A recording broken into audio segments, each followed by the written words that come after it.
So I recently posted the following on Minds.com in response to an article from the Irish Times that weddings with 100 guests highly unlikely to be allowed this summer. So I said, the social distancing restrictions and level of control of personal autonomy and freedoms, as well as the re-engineering of society itself, actually fit very well within the Agenda 21-2030 Sustainable Development Goals strategy. SDG have always been a pathway to global communism. Governments now know that many people in the West are surprisingly easy to control when significant fear is instilled in them over a prolonged period of time. Governments can now determine how far people can travel from their home. They can determine what social activities, jobs, and businesses are essential. They can close pubs, restaurants, and other public spaces. They can forcibly break up groups over a certain size. They can specify the number of people permitted in your private residence or even the maximum number of guests at your wedding.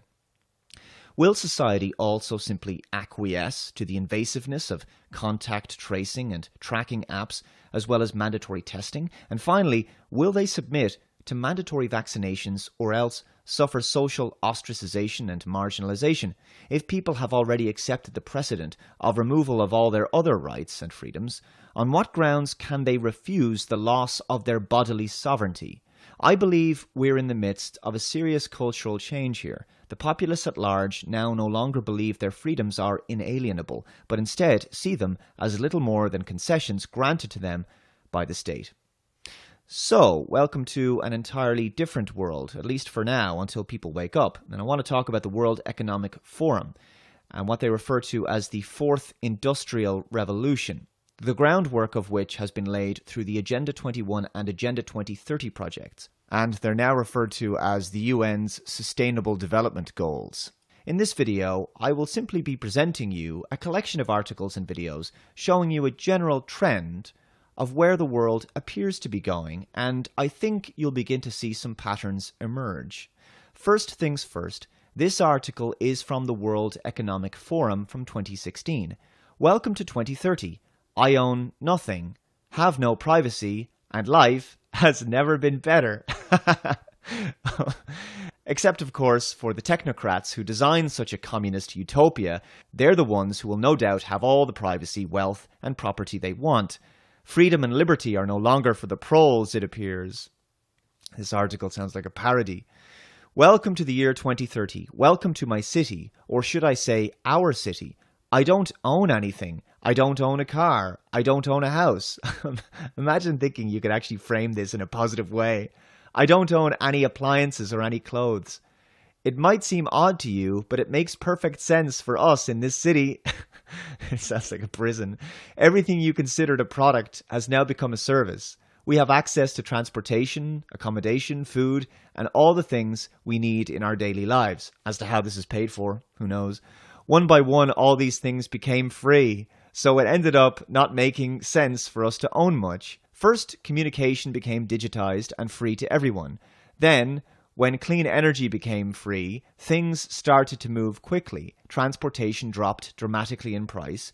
It made no sense for us to own cars anymore because we could call a driverless vehicle or a flying car in 2030. Flying cars in 2030. For longer journeys within minutes, we started transporting ourselves in a much more organized and coordinated way when public transport became easier, quicker, and more convenient than the car. Now, I can hardly believe that we accepted congestion and traffic jams, not to mention the air pollution from combustion engines. What were we thinking? Though our world has never been perfect, it at least worked and once actually valued meritocracy. For those who wish to build a perfect world, a utopia, they always inevitably create a dystopia. The road to hell and to communism is always paved with good intentions. Sometimes I use my bike when I go to see some of my friends. I enjoy the exercise and the ride. It kind of gets the soul to come along on the journey. Funny how some things never seem to lose their excitement. Walking, biking, cooking, drawing, and growing plants. It makes perfect sense and reminds us of how our culture emerged out of a close relationship with nature. Environmental problems seem far away. In our city, we don't pay any rent because someone else is using our free space whenever we do not need it. Right, so someone is in your home, which you don't actually have a home, when you're not there. Happy with that level of no privacy? My living room is used for business meetings when I'm not there. It's hard to take this article seriously. It sounds more like a parody written by a naive teenage socialist. If you can't own your own home and private ownership is a thing of the past, then you're at the mercy of state-enforced collectivism. To bring about such a world would require significant top-down control and totalitarianism. Once in a while, I will choose to cook for myself. It is easy. The necessary kitchen equipment is delivered at my door within minutes. Since transport became free, we stopped having all those things stuffed into our home.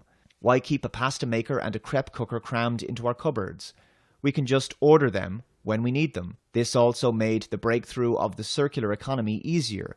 When products are turned into services, no one has an interest in things with a short lifespan.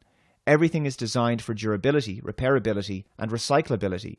The materials are flowing more quickly in our economy and can be transformed to new products pretty easily. Environmental problems seem far away. Since we only use clean energy and clean production methods, the air is clean, the water is clean, and nobody would dare to touch the protected areas of nature because they constitute such value to our well-being. So in other words, you don't have freedom of movement? In the cities, we have plenty of green space and plants and trees all over. But what if you want to go to the rural areas? Apparently you're not allowed to actually go where you want now. I still do not understand why in the past we filled all free spots in the city with concrete. And everything is perfect all day long, everywhere, right? Every day. And no one goes hungry. And we all live in a Star Trek-style imaginary wonder planet of infinite resources and rainbows and kittens, right? But it's the last part of that paragraph I want to focus on. One of the plans for the Agenda 21-2030 Sustainable Development Goals project is that the masses will be huddled together in smart cities and people will gradually be forced to move away from rural areas into these cities through a series of carrot and stick policies.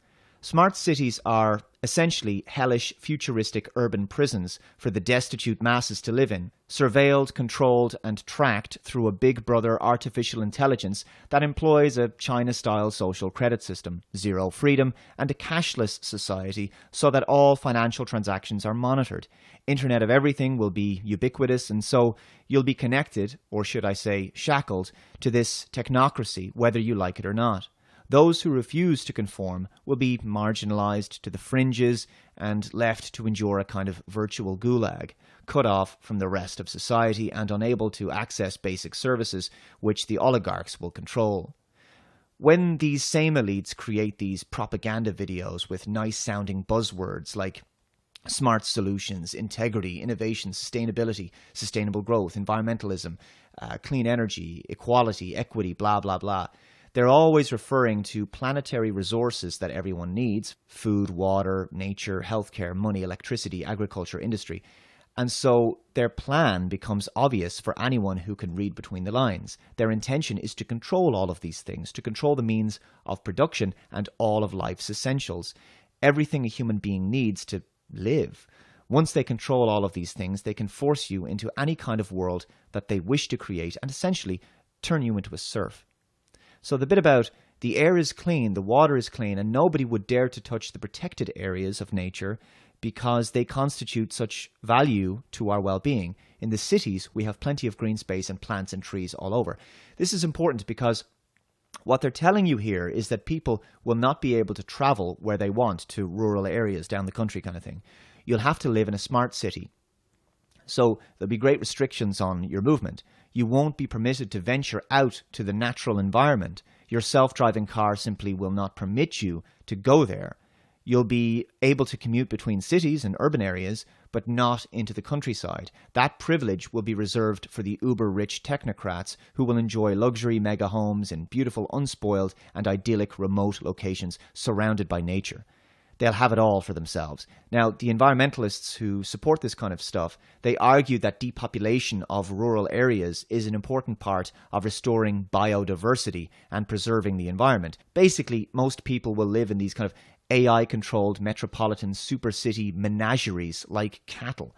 Already we can see the manifestations of Agenda 21 in terms of how countries are changing property planning and zoning. This article is from stovuno.org. Agenda 21 and how it plays out. New Zealand is in the process of introducing a raft of measures to implement Agenda 21 by undermining traditional private property rights. These include legislation to enable the control or requisition of private land for the purposes of rewilding or for urban development. Here is some background to Agenda 21 and a look at the American experience, particularly with regard to the way the concept of biodiversity is used to negate property rights. Major goals of Agenda 21 include the abolition of private property, the demise of rural living, exclusion of humans from wild areas, the abolition of single-family homes, government control of food supply, mandatory birth population control. Like all similar UN documents, Agenda 21 is full of positive values that nobody seriously disagrees with in principle, such as care of the environment and adequate housing for all. Like similar documents, Agenda 21 assumes the anthropogenic global warming narrative as a non-negotiable premise, assumes biodiversity as having a value that supersedes human rights, asks for greater roles for the UN and the corporate-owned NGOs. The two planks of environmentalism, climate and biodiversity are used to justify interference in the lives of people that can only be described as totalitarian. Likewise, the current pandemic crisis we're going through is being used to force new social controls on people and take away their individual, inalienable liberties and freedoms, all introduced by the same kinds of organizations, the United Nations, for example. COVID-19 is essentially an accelerant for the Agenda 21 2030 plans. The Agenda 21 encapsulates and refines the policies of the UN bureaucracy as developed and flagged over several decades, such as those relating to private land ownership. According to the United Nations Conference on Human Settlements 1976 Habitat 1 official report, land, because of its unique nature and the crucial role it plays in human settlements, cannot be treated as an ordinary asset controlled by individuals and subject to the pressures and inefficiencies of the market.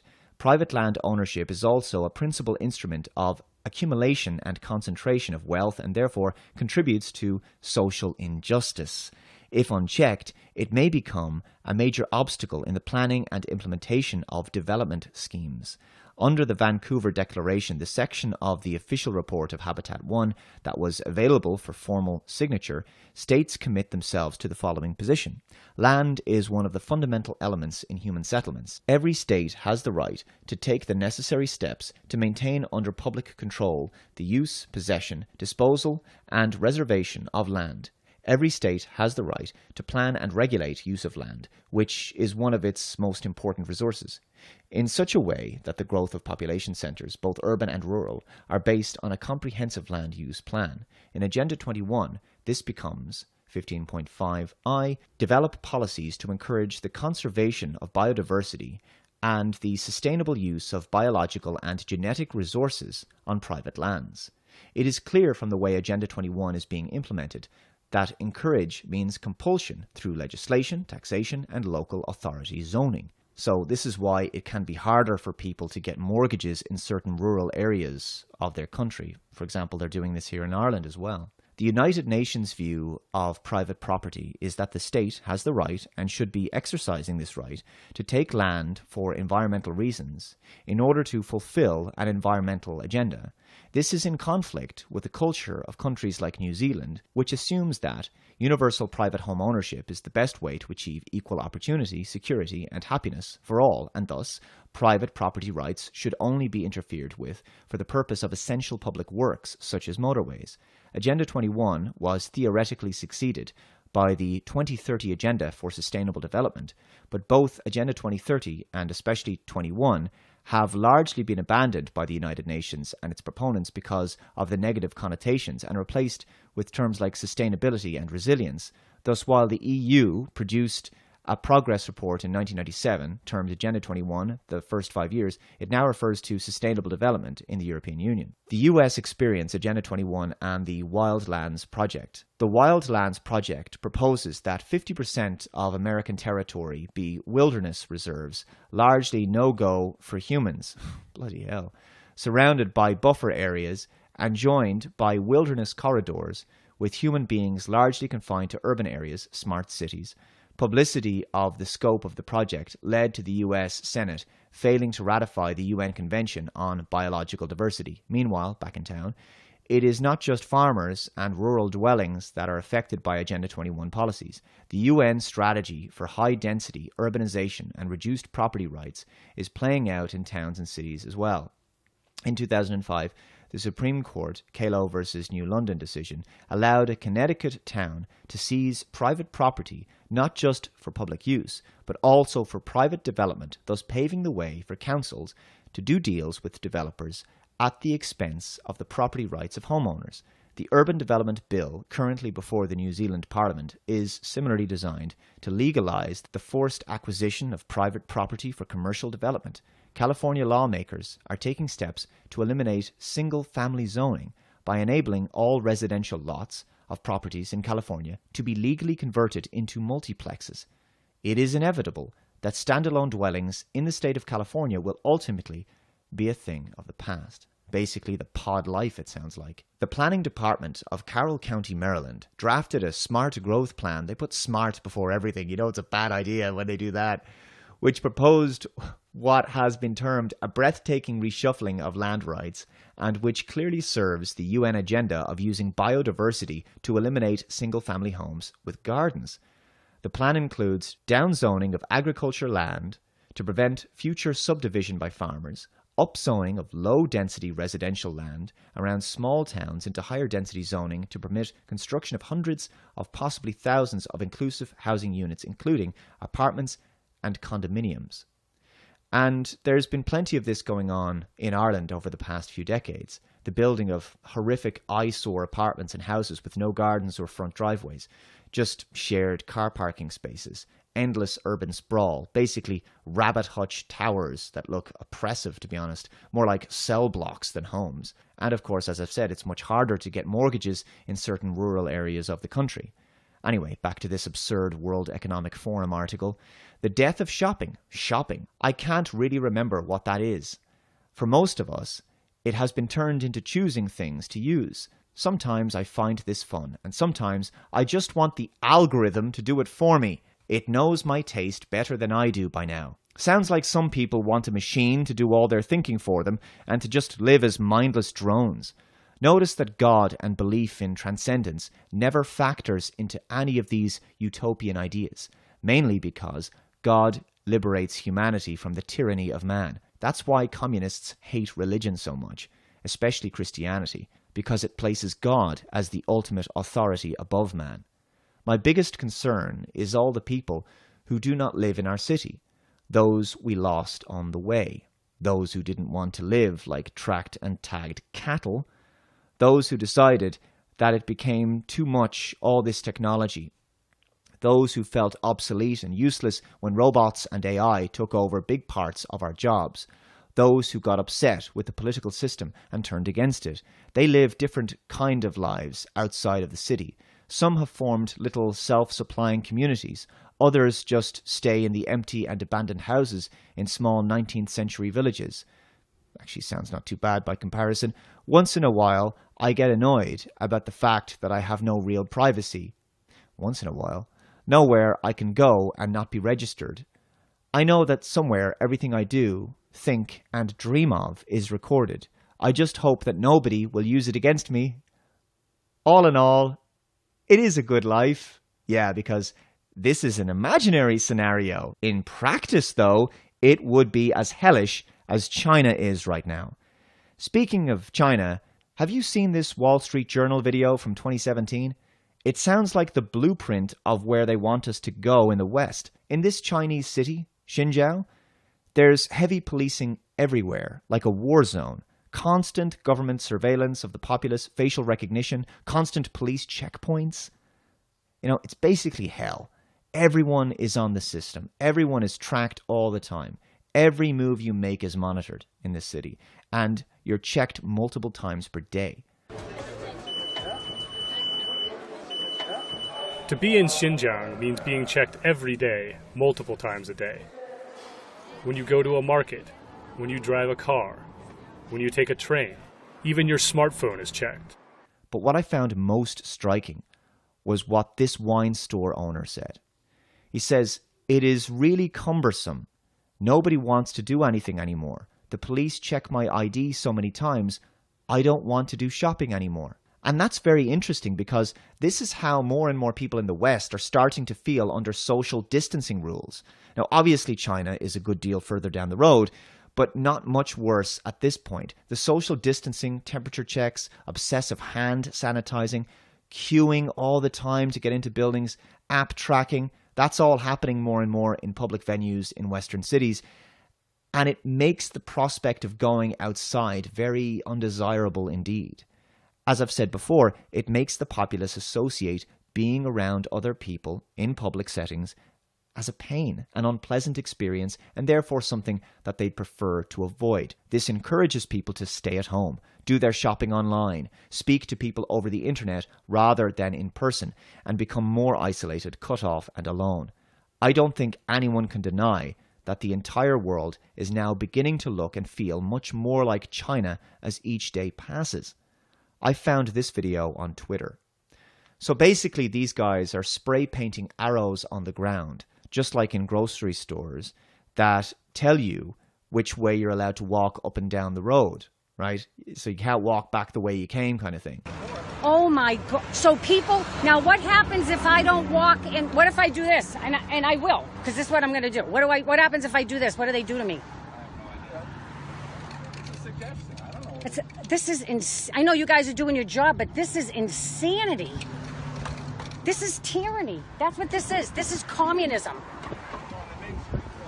Come on. This is communism. She's absolutely right. This is micromanagement of every aspect of human behavior.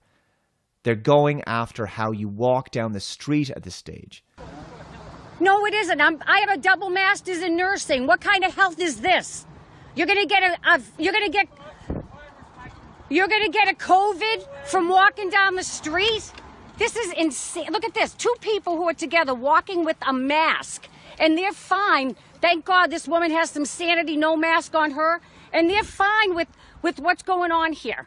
Spray painting arrows on the sidewalk in Swampscott, which means that if you are walking in the wrong direction, if you walk... I'm telling you, that's what's going to happen. Take a look. Go to the Swampscott website and find out what happens if you don't walk. It's not these guys' faults. They're just doing their job. But look at this. Look, this is Swampscott. This is where the governor of Massachusetts lives. This is what's going on. This is insanity. This is what's going on. Look at this. This is tyranny. This is communism. This is what the Chinese communist government does to their people, and it's happening right here on the streets in Massachusetts. Remember the frog in the boiling pot? Slowly but surely, people adapted to the new regime, and because not enough people stood up and called it out at the time, and because some people just said they were just doing their job, it became the new norm. This video is from the South China Morning Post. These children are wearing 1 meter hats to practice social distancing from others. Listen to the light-hearted music. That makes it all the more insidious in my view. By the way, this next article is from the Mirror. Cafe customers must wear pool noodle hats to make sure they socially distance. A German cafe and Konditorei Roth, asked customers to wear hats with pool noodles taped to them to ensure they stick to social distancing measures. But it has divided opinions. Absolute clown world. And this is what it looks like. So this is designed to maintain the 2 meter distancing rule, which, as I've covered in my previous videos, in the long term will actually make people sicker because they're not interacting with other people in a normal way that we evolved to basically transmit necessary good bacteria and viruses to help strengthen our immune systems collectively. This next article is from the Belfast Telegraph. Coronavirus. Pubs in Ireland propose radical changes to secure earlier opening. No live music or DJs. No standing and no dancing. This is the future of Irish pubs. Oh my God, I can't believe what I'm reading. The Irish pub is like one of the greatest social venues that you could go to in the world for the crack and for fun. And this is what we're doing now in a socially distanced world. Oh God, it's so dystopian. The pub experience will be dramatically different according to the new norm, right? The new norm. This is where we have to go now, because apparently the virus that actually is no more fatal than a seasonal influenza, this is what we have to do. The pub experience will be dramatically different according to a new set of social distancing strict guidelines, which may allow for pubs in the Republic to reopen sooner. Industry representatives will urge Dublin officials to allow bars to reopen at the same time as restaurants and cafes, with a series of strict social distancing guidelines in place. Sounds like a pub experience with no fun. Yay! According to the Irish government's roadmap to reopening the country, pubs are to reopen in Phase 5, which would be August 10th at earliest. However, cafes and restaurants will reopen under Phase 3 from June 29th. I wonder how many can actually hang on that long. It's a long time for businesses to try to survive. Pub representatives, Licensed Vintners Association and the Vintners Federation of Ireland have now joined forces to urge the Irish government to put forward pub reopening dates if publicans follow strict measures. The measures are: dispense only bars with no sitting, standing, ordering, payment or drinking at the bar itself. Customers will be seated at tables at all times, with table service provided. No more than 4 people per every 10 square meters. A maximum of 6 people allowed at one table. This is absolute madness. Does anyone else feel like we're living in a mouse laboratory experiment? I think this will utterly destroy the fabric of Dublin's pub scene and the atmosphere that people have always enjoyed when they come to Dublin and go to our pubs. And it will take the joy out of everything, out of communities, social groups, public venues. It'll destroy nightlife. No one will enjoy these kinds of conditions. And I think that's the point. I also think they might be difficult to enforce, given that people will have alcohol on them. Yeah, they're really going to be able to continue to socially distance when they're drunk. We're being asked to live and act in a completely unnatural way. Social distancing is antisocial. It's a sinister attempt to ruin relations between people and divide humanity, wreck cohesion, and further insulate people.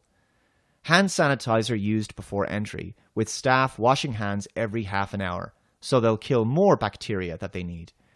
Outdoor spaces must enhance social distancing, so more onerous rules on human interactions outside. Okay. No live music or DJ, and the safe use of toilets, which may include limits on the number of customers using them at one time. Imagine the queue. Imagine queuing to get into a pub, and then queuing in the pub to get to the toilet all the time, like for no reason other than that there's actually lots of space in the bathroom. It's not even full. It's just they've made it in such a way that you can't get a normal amount of people in there. I cannot find the words. There's nothing that I can say that can really do this justice. It's appalling how we're being treated, and most people are complying out of fear, and fear is ruling the herd mindset. By the way, here's a video from Reuters shared on Twitter. ICYMI. See how lives are changing as countries start to ease restrictions. And look at this, a restaurant with a waitress wearing a mask and a face shield. Is she a waitress or a welder? She's serving the table, and this other female customer is sitting there with what looks like a rather depressed expression on her face. Can you blame her? So everyone, I guess, is going to be separated in this restaurant by plastic screens. There goes the enjoyment of a nice, relaxed dining experience. Hand sanitizer getting on the bus because we're all hypochondriacs now, and apparently, I guess, no one has access to the internet to find out from alternative media sources doing actual journalism that this entire thing is basically a giant scam. Yes, the virus is real, but it's only as fatal as an actual bad seasonal influenza. Just look at these images. This is insane. Everyone is wearing masks, unaware that the masks will actually make them sicker, but whatever. Just go along with the new COVID Sharia. Obviously, restaurants won't be able to survive. They won't have the numbers of customers to turn a profit. So that will be the end of dining out as we know it. Unless people wake up and realize that this has to be stopped in its tracks. This article is from CNN. Restaurant and bar owners say social distancing could wipe out their industry, unsurprisingly. The US state of Georgia allowed restaurants to reopen on April 27th. The 3 owned by Ryan Pernice are still shuttered. The entrepreneur hasn't opened his restaurants. Table in Maine, Osteria Matone, and Coalition Food and Beverage. Since March 16th, Pernice is worried about the health of his employees and customers. But there's another reason the restaurants are still shut down. They can't make a profit with social distancing rules in place. It's almost like that's the point, isn't it? So basically, all small to medium businesses won't be able to operate. Only massive corporations will survive. And in the future, it'll be a choice. Do you want to work for the government in the public sector? Or do you want to work for a massive multinational? There'll be nothing in between. If you talk to restaurants across the globe, the language might change, but the math is the same. Pernice told CNN Business, restaurants and bars need volume and traffic to make them work. Pernice has been forced to lay off or furlough 80 of his 120 staff. Around the world, millions more restaurant and bar workers have lost their jobs as countries impose strict lockdowns designed to contain the pandemic. To contain the pandemic or shut down those businesses. Some of those restrictions are now being eased, but restaurants and bars are not being prioritized for reopening because they are viewed as venues where the virus might spread. Restaurant owners and managers are grappling with the brutal math that underpins their industry. Margins are razor thin, forcing eateries and bars to pack in customers every night, and especially on the weekends, in order to stay afloat. In the toughest markets, that means multiple waves of guests and tables that are pushed together as closely as possible. It's a business model that is simply not compatible with social distancing. There will be no profits for us while we are social distancing, said Blaise Noack, another Georgia restaurateur who chose to reopen when restrictions were lifted last month. There are a great amount of restaurants that I've heard will never open again. Funny how mainstream media corporate offices everywhere, they're considered essential. They're not being shut down. It's interesting, isn't it? As unemployment rises to levels not previously seen in the last century, more and more people will fall into state support and welfare and eventual poverty, and people's health, mentally and physically, does not tend to do well in poverty. I've said this many times. The lockdown and social distancing will have a much greater impact on health than the virus ever did. The virus was always used as a Trojan horse for more control, to accelerate sustainable development goals, Agenda 21, Agenda 2030, and bring about mandatory vaccinations, more surveillance, and ultimately global communism. To bring about the fourth industrial revolution, first, the old world economy must be destroyed to make way for the new one. I found this video by Gulf State Analytics very interesting. As the digital, physical and biological worlds continue fusing together against the backdrop of innovation in artificial intelligence, the world is experiencing the fourth industrial revolution. I gotta say, it doesn't sound like a revolution I'm going to enjoy all that much. Advanced wireless technologies, autonomous vehicles, 3D printing, commercial drones and fintech all serve to open new areas for creativity, innovation, efficiency and economic growth. I really don't like these autonomous vehicles. I want the freedom to drive my own car. In fact, some experts estimate that up to 80% of existing jobs will be automated by the fourth industrial revolution. By the fourth industrial revolution. She has an unusual way of finishing her sentences. Anyway, this is the problem, isn't it? What exactly happens to all of those people who are made redundant by machines? You're going to have mass unemployment, so how do they feed themselves? You see, this fourth industrial revolution sounds more and more like technology-enabled communism. This utopian notion that we'll all just have infinite amounts of resources because the machines will make all our food and clothing for us and we'll just have all this leisure time. It's never worked in the past, and I suspect it won't work in the future.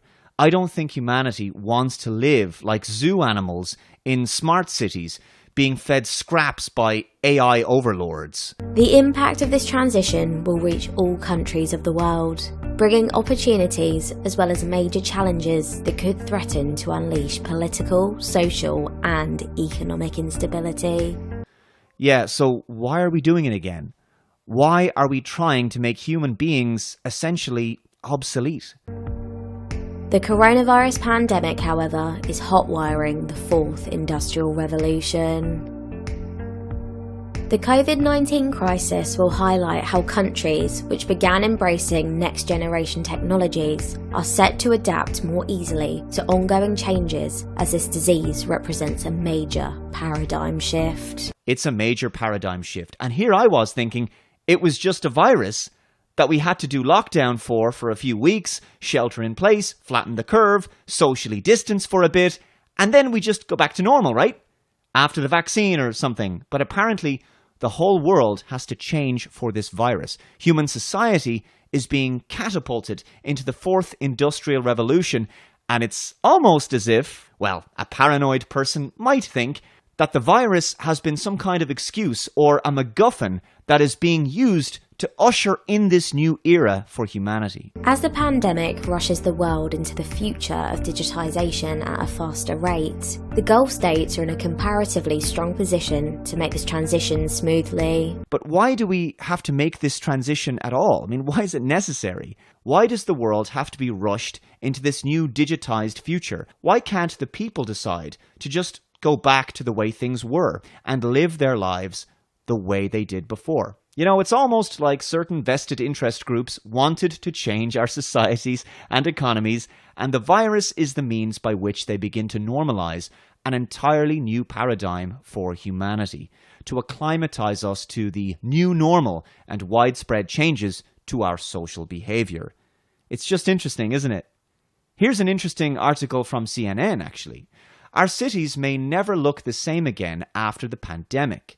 From Auckland to Bogota, urban planners are already adapting our cities to lockdown.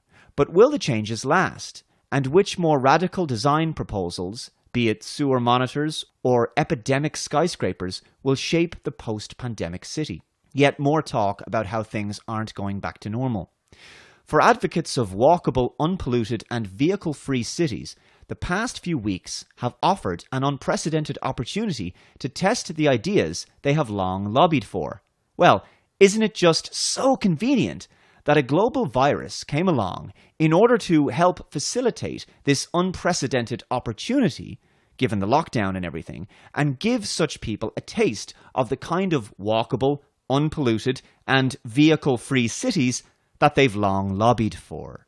With COVID-19 lockdowns vastly reducing the use of roads and public transit systems, city authorities from Liverpool to Lima are taking advantage by closing streets to cars, opening others to bicycles, and widening sidewalks to help residents maintain the 6-foot distancing recommended by global health authorities. Czech firm Hua Architects has meanwhile proposed a gastro-safe zone, pictured top, which uses brightly coloured ground markings to encourage passers-by to keep their distance from al fresco diners. And in Milan, one of the cities worst hit by COVID-19, designer Antonio Lanzello has envisaged public benches equipped with plexiglass shield dividers. Here's some examples. Unreal. So looks like cities are going to become even more impersonal places. Less social trust, more fear and anxiety about a disease, by the way, which once again is no more deadly than the seasonal influenza. But let's just go ahead and change absolutely everything anyway. And look at this photograph. I mean, they're at a socially distant table, right? This guy's drinking coffee while wearing a mask, of course. That makes logical sense. Does anyone else think that the future is basically City 17 from Half-Life 2? Other ideas have ranged from self-disinfecting smart elevators to door handles that can be easily operated with elbows rather than hands. It is too soon to know which, if any, may be realized, but each idea suggests that the practice of social distancing and unease over shared surfaces could continue long after the current crisis. And that has been my biggest worry in all of this.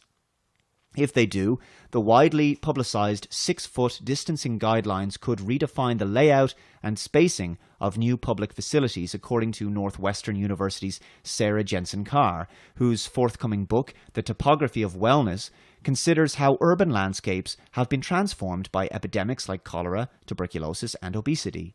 So 6 foot could be the new unit we use when we think about cities and public parks.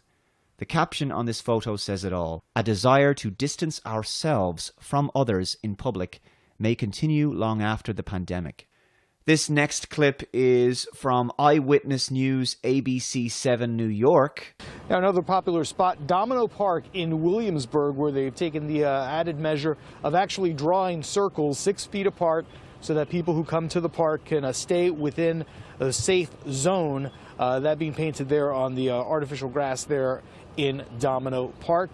Would you really want to live like this? I mean, this is like a parody, but it's real life. You're going out trying to be genuinely social and amongst other people while sitting within designated social distancing circles, what are effectively dehumanizing parking spaces for human beings. These spaces are not designed to be temporary. Think of the widespread and truly disturbing changes that the social engineers have brought about in just a few weeks that have fundamentally upended our society and potentially permanently modified foundational aspects of human behavior. We're a tactile, physical and social animal that evolved to herd together in groups, thus creating social bonds of trust while also spreading healthy bacteria, germs and shared viruses that help to promote a healthy immune system. All of this is now gone, or potentially illegal, it seems. And to make matters worse, I'm beginning to suspect that what we're seeing is a cultural change, and that's a different thing because now, I could be wrong about this, but I'm getting increasingly concerned that the longer this goes on, the more it becomes a cultural norm, which is to say, the wearing of masks, gloves, obsessive hand washing, social distancing, etc., that they've become arbitrary behaviors and rituals that are simply how people behave now, in the same way that, for example, Islamic countries have social norms as well as modesty clothing rules for women. In other words, on a certain level, the conversation about social distancing from a scientific perspective is over. It doesn't matter that scientists come out and explain to people that social distancing or wearing masks does more harm than good, because the culture has changed to adopt these new behaviors and rituals, not because of the pseudoscience that introduced them, but because of the power of the propaganda behind them. Here's another video from Reuters. The title is, German Schools Reopen to New Normal. New normal, right? Now, why is it that the media, experts and politicians keep repeating that phrase, new normal, over and over again?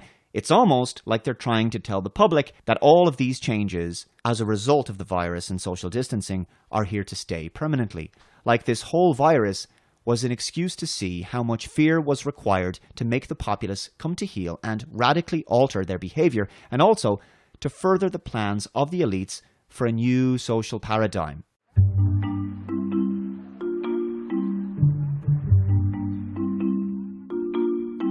So again, with the happy, quirky, upbeat, rom-com type music.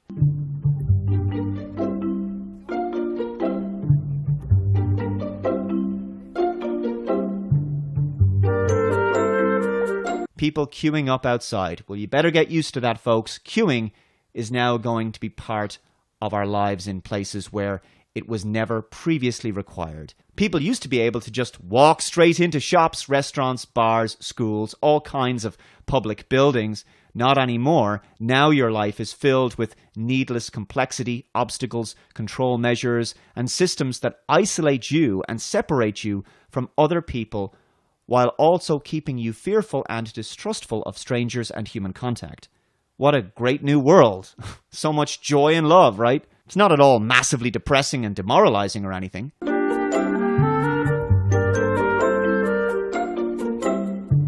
And what's with the music? Is this supposed to be fun or something? So the classes have to be all changed and everyone is now sitting a good distance apart from each other, separated by tape. But it's like the kind of tape you'd see during a roadside construction or maintenance or something. First of all, we reduced the number of students in one group. Yeah, this is going to be really efficient and economically viable, isn't it? Well, all of that standing outside, I sure hope it never rains ever. So, what do you think is going to happen here? Well, I'll tell you what I think. We keep hearing about how remote learning is going to be a big thing in the future. So, it's likely that this situation is just going to be so crap that eventually online classes will become the new norm. I want to say that Bill Gates and the plans of vaccine companies to introduce their mandatory vaccines for their reasons, that's only one small part of the story. It might be easy to overfocus on just the fight against mandatory vaccines, while also neglecting the tyranny of social distancing, widespread population surveillance, the introduction of a social credit system, draconian lockdowns, a cashless society, contact tracing, and more. Ultimately, the COVID-19 crisis and the societal control measures and infringements upon individual civil liberties and freedoms sit within the greater plans of the Sustainable Development Goals, Agenda 21, Agenda 2030. Also, I'm seeing more stories like this. This is from New Zealand, from the New Zealand Herald. COVID-19 coronavirus. Controversial bill passed to enforce Alert Level 2 powers. A bill giving police sweeping powers to potentially enter homes without warrants while enforcing COVID-19 alert level rules has passed. The COVID-19 Public Health Response Bill was rushed through Parliament in time for Alert Level 2, but came under intense scrutiny from the opposition. It passed 63 votes in favour with 57 against. The National Party and ACT didn't support the bill, saying it was an overreach of powers, distrusted New Zealanders, and didn't allow for orders to have proper scrutiny. So, personal property and privacy rights now seem to mean very little in the midst of this crisis. Here's an article from itv.com in the UK. Take a look. First images released of social distancing markings to be used in Birmingham. Images have been released showing what one of the first pavement markings and signage schemes is to be used in the country could look like. The markings are designed to guide the public on how to follow social distancing and are to be launched on Broad Street in Birmingham. Two-way markings stretching 100 metres are to be laid from the junctions of Gas Street and all along Broad Street to Berkeley Street. Social distancing is just complete control of all human behaviour in public. So to wrap up this long-winded video, it's weird. In order to bring about the kind of world that the oligarchs clearly want of top-down control, well, they would need a lot more control of the populace, and wouldn't you know it, COVID-19 happened right at the start of this new decade, and it seems to be the perfect opportunity to bring about all these social changes that are useful in accelerating plans for this new world that no one in the public wanted or voted for. Ultimately, the future is not written. Well, okay, technically, the people behind these ghastly New World Order plans have written the future from their perspective in documents and manifestos and propaganda briefings. But in truth, they can't actually make it happen without our consent. And every small act of defiance, every time you don't stand on the stupid circle in the grocery store, or you walk back the other way that you're not supposed to down the aisle, or you refuse to wear a mask, every hug that you have in public, every handshake, every time people attend their places of worship when they're told that they're not supposed to, every time they gather on the streets in groups, it all shows that they do not own us and they cannot control us. Just trying to live a normal and authentic life and going about our day unencumbered is now running the risk of arrest or some kind of criminal prosecution. But I have faith in the genuine scientists, truth-tellers, and the increasing number of legal professionals now looking into this and opening public inquiries as to what is actually going on here. The problem for the global oligarchs and nut-bar psychopath control freaks seeking to bring about the New World Order is that they can only do so by constructing a house of cards. Their plans are so elaborate and interconnected that ripping away one thread, one piece of the puzzle, will dismantle the entire thing. We still have an opportunity to reach hearts and minds, and so long as there is hope, we must continue to dust ourselves off every day, get back up on the horse, and try to continue to fight for the truth with everything we have until the very end. So long as we can still do that, then they haven't defeated us. Thank you very much for watching this extremely long video. Anyway, as this is an exclusive BitChute video, please share this far and wide to reach as many people as possible. And by the way, another video of mine was removed on YouTube. My video commenting on the removal of the Dolores Cahill interview was also removed.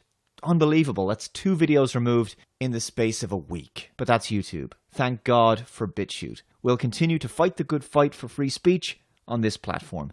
Thanks very much for watching, and I'll catch you next time. Bye-bye.